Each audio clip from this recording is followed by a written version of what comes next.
रात का समय था। सारे दिए चमक रहे थे सिवाय नन्हा दिया के। वो छोटा था, कम रोशनी वाला और खुद पर भरोसा नहीं था। एक दिन गांव में अंधेरा राक्षस आया। उसने घरों, गलियों और लोगों के दिलों में गहरी परछाइयां भर दी। सूरज भी नहीं था जो मदद करे। सब तरफ सिर्फ डरा देने वाला अंधेरा था।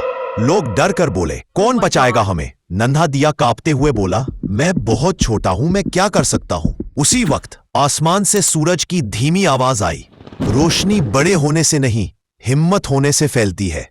नन्हा दिए ने डरते डरते खुद को जलाया। उसकी छोटी सी रोशनी ने अंधेरे को चीर दिया। लोगों ने उसकी लौ से अपने अपने दिए जलाए और देखते ही देखते पूरा गांव रोशनी से भर गया। अंधेरा राक्षस चीख कर बोला, एक छोटा दिया भी मुझे हरा देगा? नन्हा मुस्कुराया, हाँ, क्योंकि रोशनी कभी अकेली नहीं रहती। राक्षस गायब हो गया और गांव के लोग बोले, कभी खुद को छोटा मत समझो, तुम किसी की जिंदगी में रोशनी बन सकते हो।